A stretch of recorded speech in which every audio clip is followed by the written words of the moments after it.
लगता है कि ये वासना है, पर असल में ये खालीपन है। आज इसी गहरे विचार को चलिए थोड़ा कुरेद कर समझते हैं। पहली नजर में लगता है कि ये एक इच्छा है, एक चाहत, पर ये सिर्फ इच्छा नहीं, ये भूख है। और ये कोई आम भूख नहीं, ये वो भूख है जो जिस्म से कहीं ज्यादा गहरी है। तो चलिए सबसे पहले बात करते हैं वासना और उसके साथ आने वाले खालीपन की।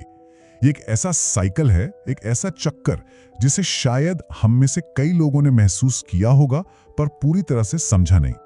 ये साइकिल कुछ ऐसा चलता है, थोड़ी देर के लिए एक राहत मिलती है, एक टेम्पररी रिलीज, पर जैसे ही वो पल गुजरता है पीछे रह जाता है एक गहरा खालीपन, शायद पहले से भी ज्यादा गहरा। ये एक ऐसी दौड़ है जिसकी कोई फिनिश लाइन ही नहीं है। मशहूर साइकोलॉजिस्ट कार्ल युंग की एक बात यहां बिल्कुल फिट बैठती है। उन्होंने कहा था, लोग अपनी आत्मा का सामना करने से बचने के लिए कुछ भी कर गुजरते हैं, चाहे वो कितना ही अजीब क्यों ना लगे। और सच तो यह है कि ये जो चक्र है ना, इसकी जड़ यही है। ये वासना अक्सर खुशी के लिए नहीं होती, बल्कि खुद से दूर भागने का एक जरिया बन जाती है। अब जरा और गहराई में चलते हैं और समझते हैं कि ये सिर्फ एक फिजिकल अर्ज नहीं, बल्कि एक बहुत गहरी, एक स्पिरिचुअल हंगर यानी आध्यात्मिक भूख का सिग्नल कैसे हो सकता है। युंग के हिसाब से वासना एक आध्यात्मिक संकेत हो सकती है। मतलब ये सिर्फ शरीर की जरूरत नहीं है, बल्कि ये हमारे अनकॉन्शियस माइंड, हमारे अचेतन मन का एक कोडेड मैसेज है, एक तरह की चेतावनी कि हमारी आत्मा को, हमारे अंदर के स्वर को बहुत वक्त से भूखा रखा गया है। इसको ऐसे समझिए, सतह पर हमें लगता है कि हमें प्लेजर चाहिए, पर गहराई में हमें असल में प्रेजेंस यानी मौजूदगी की जरूरत होती है। हमें लगता है कि हमें रिलीज चाहिए, पर असल में हम कनेक्शन ढूंढ रहे होते हैं। और जो किसी दूसरे शरीर की चाहत लगती है, वो असल में अपने अंदर की होलनेस यानी अपनी ही संपूर्णता की तलाश होती है। तो ये जो आध्यात्मिक भूख है, ये आती कहां से है? ये आती है डिस्कनेक्शन से, अलगाव से, अपने शरीर से डिस्कनेक्टेड महसूस करना, अपने मकसद, अपने पर्पस से डिस्कनेक्टेड होना, अपनी ही भावनाओं, अपने इमोशन से कट जाना, और सबसे बढ़कर खुद से ही डिस्कनेक्ट हो जाना। तो अब सवाल ये उठता है कि ये सब होता कैसे है? चलिए समझते हैं इस साइकोलॉजिकल प्रोसेस को, इस भ्रम के जाल को। युंग ने कॉन्सेप्ट दिया था द शैडो, यानी हमारी परछाई। ये हमारे अंदर का वो हिस्सा है जिसे कभी सही तरीके से प्यार और अपनापन नहीं मिला, और अब यही हिस्सा गलत तरीकों से गलत जगहों पर प्यार ढूंढ रहा है।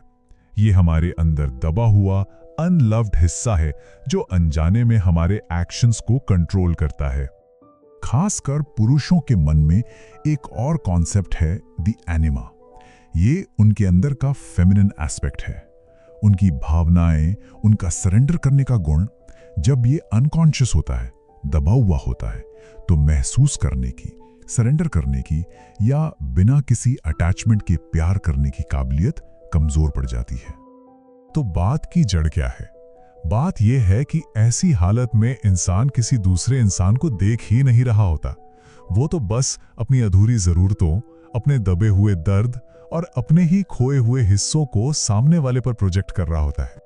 इसे ऐसे भी कह सकते हैं, असल में ये चाहत सेक्स की है ही नहीं, ये तो अपनी खोई हुई आत्मा से दोबारा मिलने की तड़प है, और शायद इसीलिए ये तलाश कभी पूरी होती ही नहीं।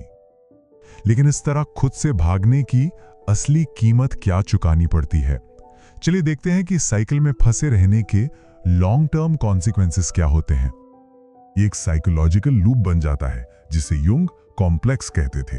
देखो, पहले कोई चीज ट्रिगर करती है, फिर उस पर रिएक्शन होता है, उससे थोड़ी देर की रिलीफ मिलती है, और फिर आता है गिल्ट यानी अपराध बोध, और फिर ये साइकिल फिर से शुरू हो जाता है, और हर बार ये पहले से और मजबूत होता जाता है। और इसकी कीमत धीरे धीरे अंदर ही अंदर चुकानी पड़ती है। मोटिवेशन और पर्पस धीरे धीरे खत्म होने लगता है। थोड़ी सी भी बेचैनी में बैठना मुश्किल हो जाता है। कोई जरा सा टेंशन दे दे तो उसे प्यार समझ लिया जाता है। दिमाग बिखरा बिखरा सा रहता है और दिल पत्थर जैसा सख्त हो जाता है। आखिर में जो होता है वो दर्द नहीं है, वो है नमनेस, यानी सुन्न हो जाना, महसूस करने की ताकत ही चली जाती है। और यूं कहते थे कि ये हालत दर्द से भी कहीं ज्यादा खतरनाक है। तो ठीक है, प्रॉब्लम तो समझ ली, अब सॉल्यूशन की तरफ बढ़ते हैं। हमारा अगला हिस्सा है घर वापसी का सफर। ये एक हीलिंग का रास्ता है, एक क्रिएटिव रास्ता।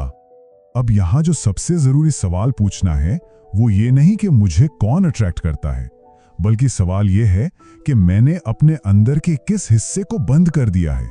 और बस ये एक सवाल सारा फोकस बाहर से हटाकर अंदर ले आता है।